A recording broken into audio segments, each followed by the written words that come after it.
I yield 5 minutes to Representative Ocasio-Cortez. Gentlelady from New York is recognized for 5 minutes. Thank you, Chairman, and thank you, Madam Speaker. I've been serving in this body just under 3 years. In that 3 years, an enormous amount has happened. But in response to the Republican leader's remarks when he says that this action is unprecedented, what I believe is unprecedented is for a member of House leadership of either party to be unable to condemn incitement of violence against a member of this body. It is sad. It is a sad day in which a member who leads a political party in the United States of America cannot bring themselves to say that issuing a depiction of murdering a member of Congress is wrong, and instead decides to venture off into a tangent about gas prices and inflation. What is so hard? What is so hard about saying that this is wrong? This is not about me. This is not about Representative Gosar. But this is about what we are willing to accept. Not just the Republican leader, but I have seen other members of this party advance the argument, including Representative Gosar himself, the illusion that this was just a joke. That what we say and what we do does not matter so long as we claim a lack of meaning. Now, this nihilism runs deep, and it conveys and betrays a certain contempt for the meaning and importance of our work here. That what we do, so long as we claim that it is a joke, doesn't matter. That what we say here doesn't matter. That our actions every day as elected leaders in the United States of America doesn't matter.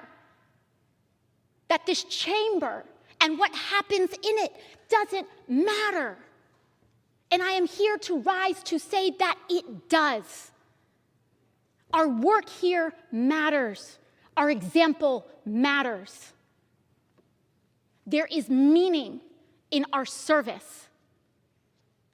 And as leaders in this country, when we incite violence with depictions against our colleagues, that trickles down into violence in this country.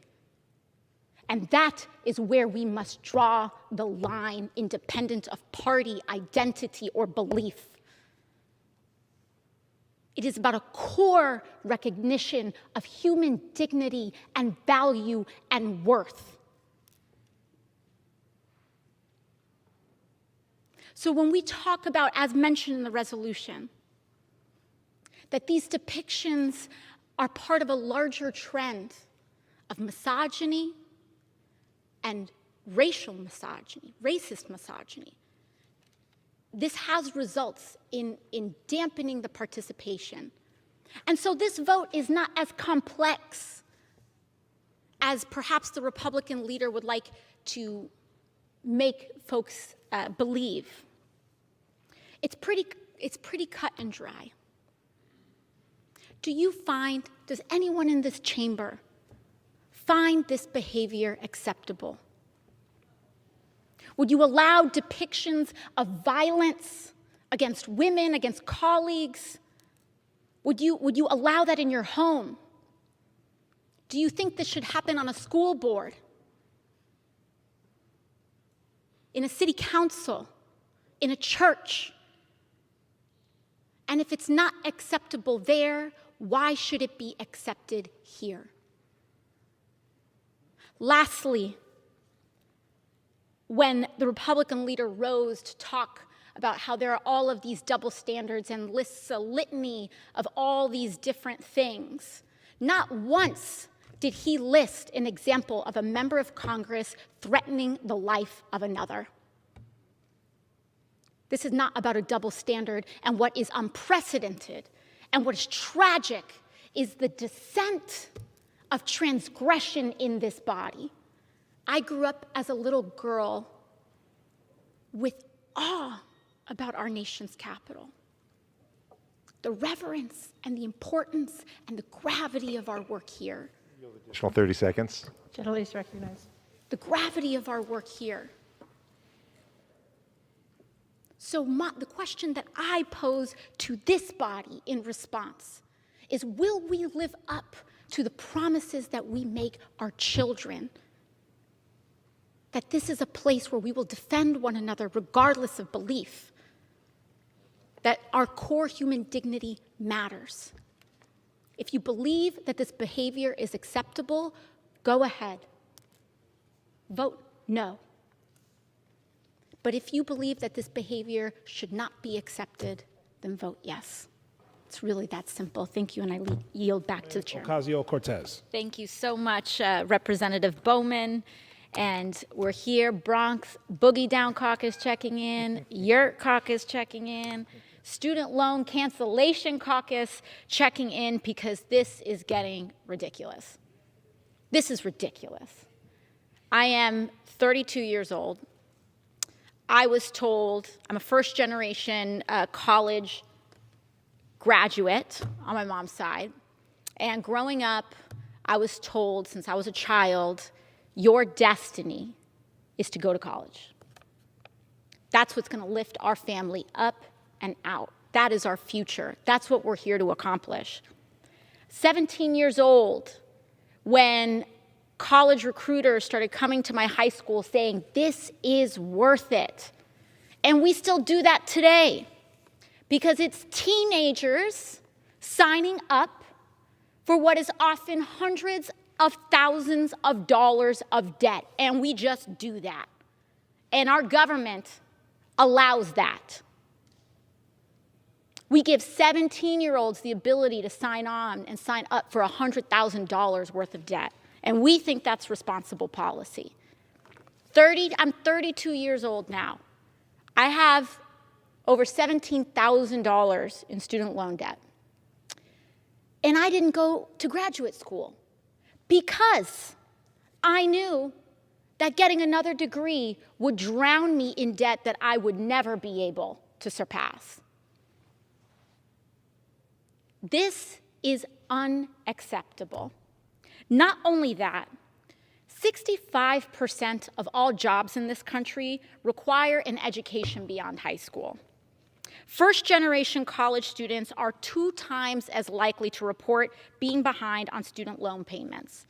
And 63% of borrowers who made payments with Navient during the COVID forbearance still owe more now than they originally borrowed. There are hundreds of thousands of people in this country who owe more on their student loans now than they did when they first took them out. We as a country are profiting off of insurmountable and crushing educational debt, and it is wrong.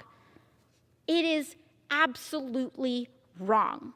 4 years after graduation, 48% of Black students owe an average of 12.5% more than they originally borrowed.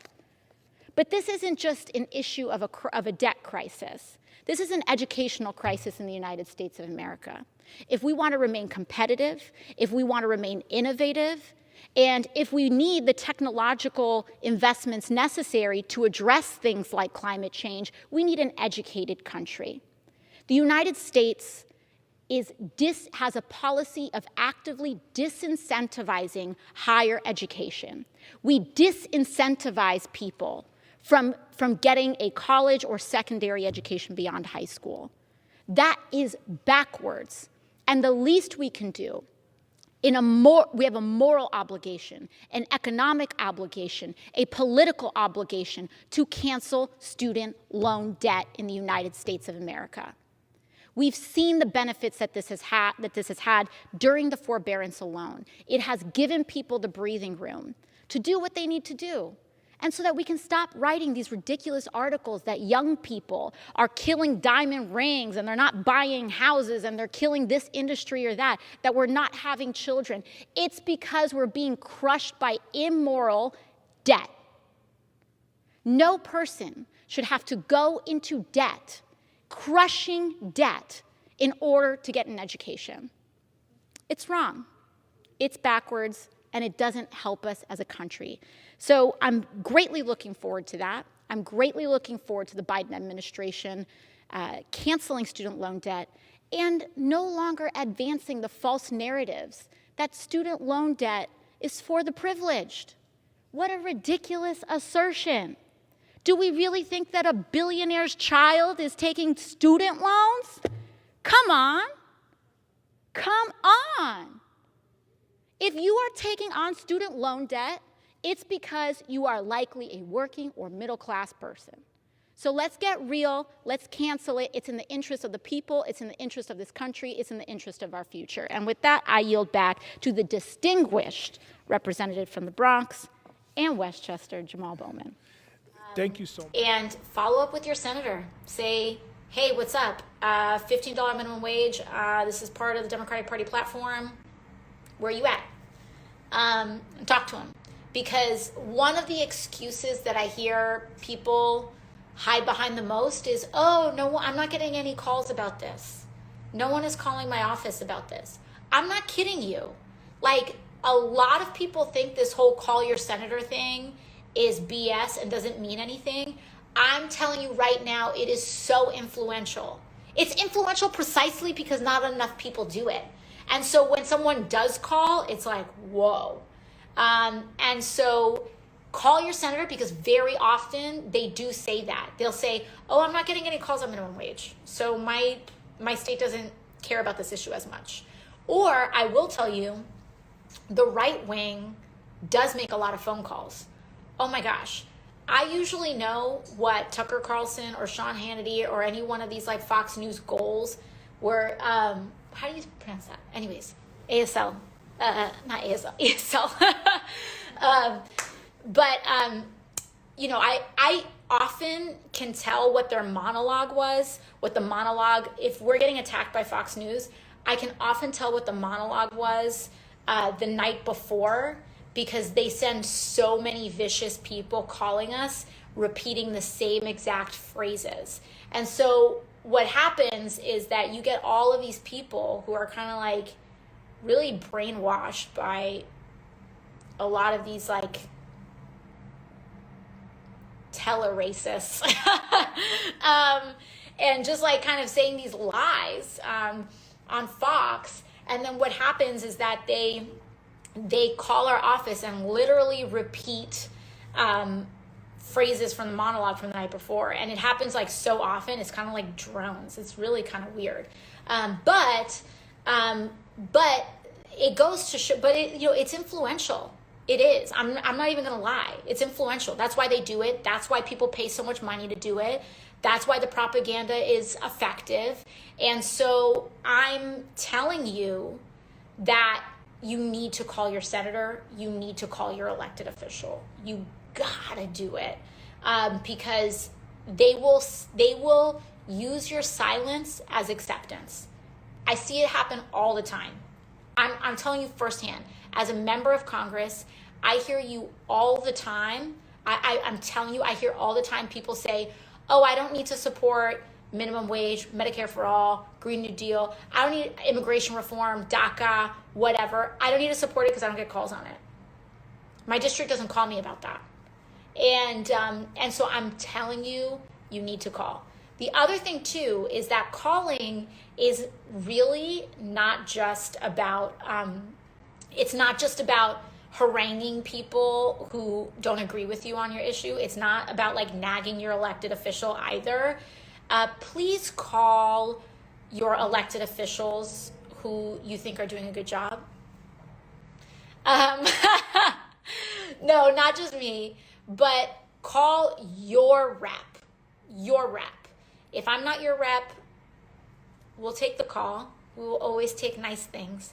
But call your rep too, because let me tell you why it helps. It's not just like self-congratulatory or anything like that, but it legitimately helps me prioritize, right? Because at any given moment, we need to fight for so many things. We need to fight for student loan forgiveness. We need to fight for a Green New Deal. We need to fight for, our Indigenous and Black and immigrant brothers and sisters. We need to fight for laborers.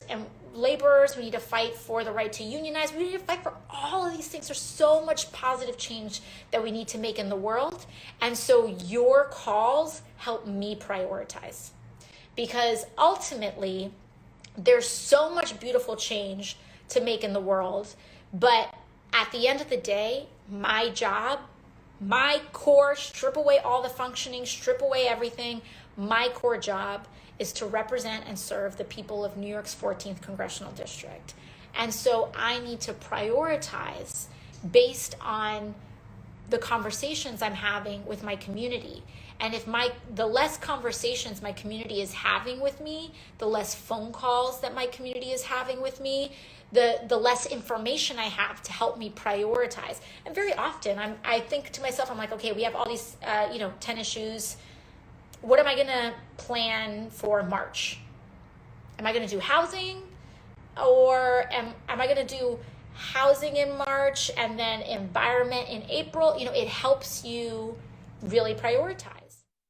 The gentleman yields back. The gentlelady from New York, Ms. Ocasio-Cortez, is recognized for 5 minutes. Thank you so much, Madam Chair. And, it's not lost on me that we are having a hearing today surrounding fossil fuel misinformation and disinformation campaigns on the same day that we are scheduled to vote on legislation that has been deeply influenced by the lobbying efforts of the fossil fuel industry.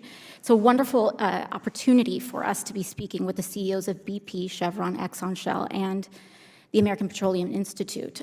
Speaking of which, Mr. Summers, as the president of the American Petroleum Institute, part of your job is to help lobby and advocate and champion the fossil fuel industry. And that includes particularly in legislation before the United States Congress. You told CNN on television, quote, "We are leaving everything on the field here in terms of our opposition to reconciliation. We are using every tool at our disposal to work against these energy proposals." And frankly, Mr. Summers, I appreciate your candor, because most lobbying organization heads aren't as forthright and transparent about their efforts to manipulate U.S. legislation. So what does that all-out approach look like? Am I correct, Mr. Summers, that the oil and gas industry overall, including the companies that you represent and members you represent today, has spent about $55.6 million in lobbying within the last 10 months, this year alone? That figure sounds right to you, correct? Congresswoman, thank you for your question, but let me clarify something, first of all, about who the American Petroleum Institute is. Our mission, first of all, is that we're a standard-setting organization for the global oil and gas industry. Mm-hmm. We maintain over 700 standards in the areas of health, environment, and safety. In addition to that, we advocate for the oil and gas industry. Mr. Summers, is that figure $55.6 million in lobbying funds correct or not? I have limited time. Congresswoman, I don't have those numbers at my disposal. Well, according to our disclosures, that seems to be the figure, but I will move on. I would like to turn my attention to and I apologize, we just simply don't have much time allocated here. Mr. Woods, as the CEO of ExxonMobil, are you familiar with an individual by the name of Keith McCoy? I am. He was one of your top lobbyists, correct? He was a senior advisor in our Washington office. I see. Now, earlier this year, McCoy was recorded in a private session as saying, quote, "I liken lobbying to fishing. You have to bait. You throw that bait out there just to kind of reel members of Congress in, because they are a captive audience. They know that they need you and I need them." And he also alluded to having weekly calls with certain members of Congress as debates around reconciliation were being formed. Are you aware of these calls?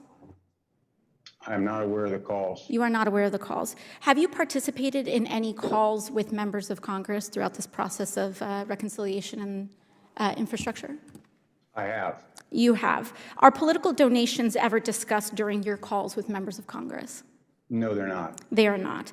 Does your compensation package increase as a result, the value of your compensation increase as a result of increased production from Exxon's refineries? No, volumes from our refineries is not part of my compensation. Is your compensation tied to Exxon's stock price? Yes, it is. It is, and so I would assume with increased value in Exxon's stock price and oil production, that would have a boost in the value of your compensation, correct? My compensation is based on a number of metrics and parameters from environmental, safety, and value creation, technology development. It is a portfolio of responsibilities that the compensation committee judges me on. Thank you very much. You know, I think one thing that often gets lost in these conversations is that some of us have to actually live the future that you all are setting on fire for us. By 2028, crop yields are already projected to begin to fail, with famine beginning to hit the world's most vulnerable populations. By 2038, current U.S. drought, fire, and extreme heat trends could potentially make whole regions of the United States unlivable if we continue the trends that lobbyists are trying to have us pursue. And we have a tipping point by 2036. We do not have the privilege or the luxury of lobbyist spin. And it is incredibly important that we don't reach net zero or in some imaginary future, but that we actually cut through to carbon emissions reductions here in the United States. Thank you so much, Madam Chair. And thank you to all of our witnesses for coming here today and offering your expertise and testimony. Madam Chair, you know, I think one of the things that we're really just trying to do is figure out and nail down a basic timeline, which for whatever reason has been a little bit difficult to have some of our witnesses, some of the testimony corroborate with other documents that we've received. And I think it's just important for us to just get the facts on the timing of some of these things. So in that respect, I would like to submit to the record the official Department of Defense timeline of the facts that they are aware of on January 6th. Without objection. Now, according to public reporting, D.C. Mayor Muriel Bowser first called Army Secretary Ryan McCarthy to ask for help at 1:34 p.m. It was about 8 minutes after the Capitol was evacuated. Now, Mr. Miller, you are the former acting Secretary of Defense during the Trump administration. That's correct? Yes. Now, by this point, 1:34 p.m., according to your written testimony, you were, quote, aware that demonstrators had breached the Capitol. And it seems as though at 3 p.m., about an hour and a half later, you determined that, quote, all available forces of the D.C. National Guard are required to reinforce MPD and USCP positions. Now, that's not an authorization to deploy to the Capitol, correct? I gave full authorization to deploy, ma'am. You gave full authorization to deploy at 3 p.m.? That's, yes. Okay. No, it went out at 3:04. I did at 3, yes. Okay. It seems here that this is in contradiction with the Department of Defense timeline. According to the Department of Defense timeline, you authorized the National Guard to help clear the Capitol at 4:32 p.m. That was based on, I was awaiting the concept of operations, the plan that General Walker put together. So he had full authority in my mind at 3:04. And then he had to do his planning sequence to figure out how he wanted to accomplish that. So the actual order for the Guard to help clear the Capitol did not, for whatever reason, you know, processes that you allude to, did not happen until 4:32 p.m., correct? That's when the concept of the plan was formally approved. So it was formally approved at 4:32 p.m. to send the National Guard to help clear the Capitol when the breach happened at 1:34 p.m. At 3:19 p.m., one moment, at 3:19 p.m., Army Secretary McCarthy spoke with Speaker Pelosi and Schumer and told them that you had approved the full mobilization of the D.C. National Guard. At 4:08, Vice President Pence reportedly had a conversation with you to, quote, clear the Capitol. Is that correct? And I understand that he's not in the chain of command, but that is correct in the nature of the conversation, correct? I did have a conversation with him, and I told him that the Capitol was going to be cleared. He might have said something to that extent, but it was more a conversation, very brief. So what we have here is that the order was not issued after a conversation with DC Mayor Bowser. The order to clear the Capitol was not issued after a conversation with Speaker Pelosi. It was not issued after a conversation with Leader Schumer. This conversation with Vice President Pence happened at 4:08, and at 4:32 was when the actual verbal authorization, according to the Department of Defense, happened. That was nearly 3 hours after Mayor Bowser first requested National Guard assistance. Why did it take 92 minutes after ordering the full mobilization of the DC National Guard at 3 p.m. to authorize and help clear the Capitol at 4:32? And I'm sorry, and I think this is a great conversation, and I want to be completely helpful. So at 3 p.m., gave the order to deploy, to mobilize the National Guard. Then the planning sequence went forward. So the concept of the operation, the plan, was approved at the time So you designated. And I apologize just because I have a short period of time. So it took 90 minutes to plan to send the National Guard to the Capitol. Now, Major General Walker testified that it actually wasn't until 5:08 p.m. that he finally received authorization to deploy his forces to the Capitol. Mr. Miller, do you have any reason to doubt Major General Walker's recollection of events that day? I do not have any reason to doubt. I think there's, I hate to bring up Clausewitz, but the fog and friction, and there was so much going on. So I can understand there's an inconsistency and it's perhaps disagreement. Thank you very much. I yield my time. We are all closer to being homeless than we are to being a billionaire. Okay? Yes. Yeah. That's true. What they're saying about them is what they would say about us if we had to rely on a minimum wage job, which cannot pay rent in a single state in the United States of America. Continue to call your members of Congress and say, reconvene now. Extend the moratorium. Make sure we're actually having a full recovery for our community. We are here because of this eviction emergency. Say eviction emergency. Housing is a human right, and not just any housing, but dignified, long-term, safe, healthy, stable housing. 1 out of every 6 renters is affected by the lifting of this moratorium. Eviction is violence.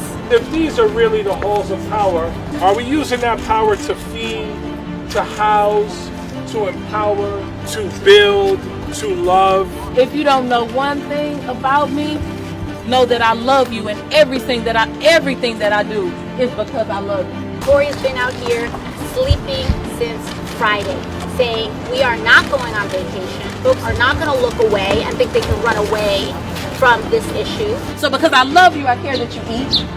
I care that you have adequate shelter and you have clean water and clean air. That's what we're doing right now, because love is justice. Love is peace. About an hour ago, the Speaker of the House just made an announcement calling on the White House to extend the CDC moratorium. 8 hours ago, the White House is saying we can't do that. Now we have the Speaker of the House calling on them saying, actually, you can do that. Actually, you can do that, so go do it. It is working. And so we need to keep pushing until they get it done. So our colleagues either need to come back and cast this vote and put their name next to a yes or a no, or the White House needs to actually do a damn thing about it. But what we're not going to accept is excuses. What we're not going to accept is blue no matter who. What we need to accept is results. And we have to have accountability.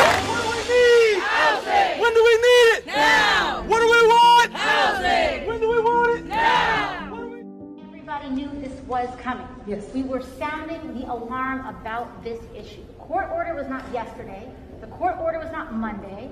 The court order was about a month ago. We had financial services hearings about it. Members were ringing alarm to the administration about it. There have been public statements about it, asking for all of us, White House and Congress, to move on this sooner. The fact that this statement came out just yesterday is unacceptable. It is unacceptable. I want to make that very clear, because the excuses that we've been hearing about it, I do not accept them. But secondly, what we have here, and we have members within our own caucus threatening to go on vacation and imperiling the lives of millions of people is unacceptable. Is unacceptable. And so we need to make sure that we get this passed. We cannot leave town until we protect people's ability to stay in their homes. And we need to push on governors who have not been getting the emergency rental assistance out in time. There are some constituents there are some constituencies and municipalities that have been getting it out more effectively, others less effectively, but the fact of the matter is, states across the board, red and blue, have not been getting this money out.